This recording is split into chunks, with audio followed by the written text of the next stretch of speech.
Hi and welcome back to my channel. Today we are going to talk about how to become a fashion influencer. Since I posted my previous videos on how to get into Reward Style or Like to Know It, which is a platform that you use to monetize your Instagram, especially if you're a fashion influencer, I've actually been getting quite a lot of DMs on Instagram with asking for more tips about this, how to get started, what platforms you need to be on, and just kind of everything that comes with becoming a fashion influencer. So that's why I decided to create today's video, just to kind of answer some of your questions. And if you're trying to make this work and you need more tips, then let me know in the comments below what exactly you need help with, and I'll try my best to get back to you and to help you out as much as I can. But let's start from the beginning. So a fashion influencer, you probably already know, is someone who styles different types of clothing. They give outfit ideas, they post them on different platforms. And honestly, the nice part about being a fashion influencer is that obviously you get to do this from home. You get to do something that you're hopefully passionate about if you're here. And also I feel like there's no right or wrong, because everyone has their,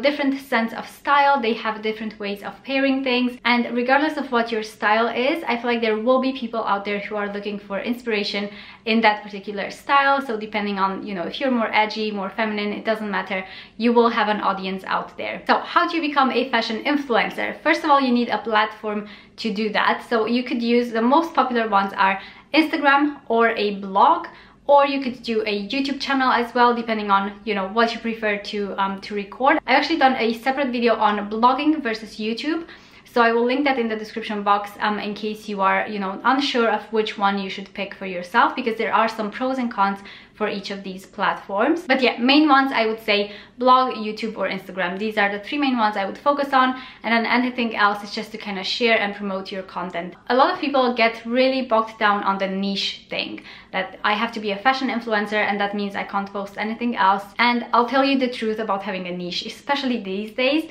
Yes, it does help to kind of have a specific type of content that you create consistently, but I will say try not to kind of put yourself in a box and feel really restricted on what you can post, especially on your stories. For example, on Instagram stories, you could definitely be more lenient. What I would highly recommend is not focus so much on the niche, but rather focus on the person that you're speaking to. So try to figure out what person you're helping with your content. So even if it's just outfit ideas, you are giving outfit ideas to a certain type of person. So think about them and think about how you can help them, and that's something you should reflect in your content. So don't feel too stressed out about the whole niche thing. One thing that will actually help you a lot is to have an aesthetic feed on your Instagram, and the easiest way you can do this is with Lightroom presets.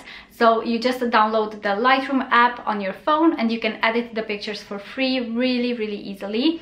If you're unsure how to do that, I actually have some free presets that you can download over on my blog. I will link them in the description box. Basically, a preset is the settings already applied to your picture in one click. So my presets are usually kind of bright and airy, and they make your pictures look more aesthetic as well. So you can grab one of those if you are interested. But yeah, just kind of having a cohesive look will definitely help, especially in the fashion industry. Now, the way that you monetize as a fashion influencer, obviously you can monetize through various different ways. I've done a video on how to monetize your Instagram even if you only have 1,000 followers or less, so I will link that down below. There's just so many things you could do to make money online. But the two main ways for fashion influencers, I would say, is brand deals.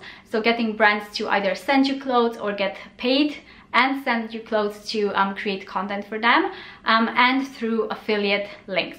I think these are the two main ones, especially if you're just on Instagram, because you're going to post outfits. If you link them and you put your affiliate links there, then when someone clicks on that link, they go and purchase the item, you get a commission from it. And it's a really tiny commission, but it adds up. The more of an audience you have, the more people buy, obviously the more the higher of a commission you will get. And this is actually where Reward Style comes in handy, because it's a platform exactly for this, for affiliate links. And they have a whole wide range of stores there. They have things like H&M, ASOS, Nordstrom. If you're in the US, they just have a whole bunch of them. Like the most popular ones you will find on there.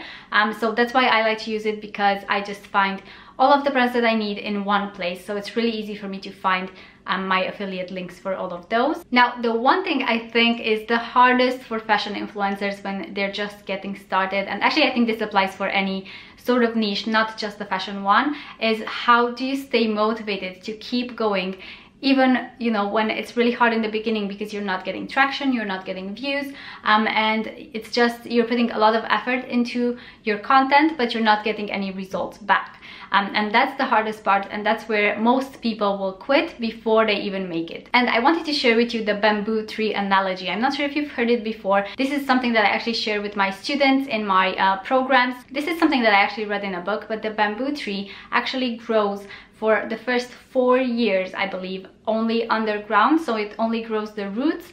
And then in the 5th year, it grows overground, and it, you know, skyrockets in that 5th year overground, and that's when you see the results. And I feel like that's exactly the same thing with growing an online business, whether that's fashion influencing, a blog, whatever it may be. That's how it works. Like for the first few months or even years, you're putting in a lot of work kind of underground, building that foundation, and you're not yet seeing the results. You have to believe in yourself and to believe that you can make this work, and that's the one thing that's going to keep you going, because otherwise you're just gonna give up before it even surfaces, you know, above ground. So I feel like that's a really powerful analogy, and that's something that I encourage my students to keep in mind, because yeah, you just need to keep going if you want to see results. That's just how this works. And another thing that I've heard a lot of people say is, what do you do if you do want to become a fashion influencer, but maybe you don't have a lot of money to spend on clothes?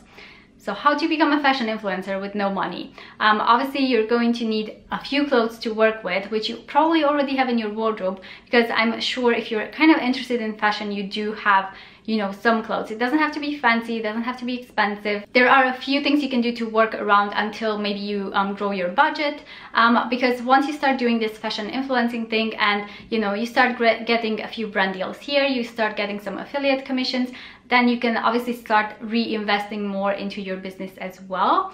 But the first thing that I would say is you can remix your wardrobe. Just go through your wardrobe and find new ways to style the pieces that you have, kind of reinvent it, just get creative with what you have. The second thing you could do here, if you don't have a lot of money to spend on clothes, is to go thrift shopping. So just go into charity shops and find really good bargains. And you might say, well, I can't monetize then because it's from a thrift store or charity shop, then obviously I won't have an affiliate link for it. But what you can do is, especially if you have really simple and basic pieces, so not something that's really unique, then you can find similar items and the affiliate links to those. That's perfectly fine, especially if it's things like how to style simple white t-shirt, how to style straight leg jeans. It doesn't have to be, you know, a specific brand. You can definitely just link to similar items. The third thing you can do if you need to get more content but you don't have a lot of clothing to work with is to go and take some selfies in the dressing room mirror.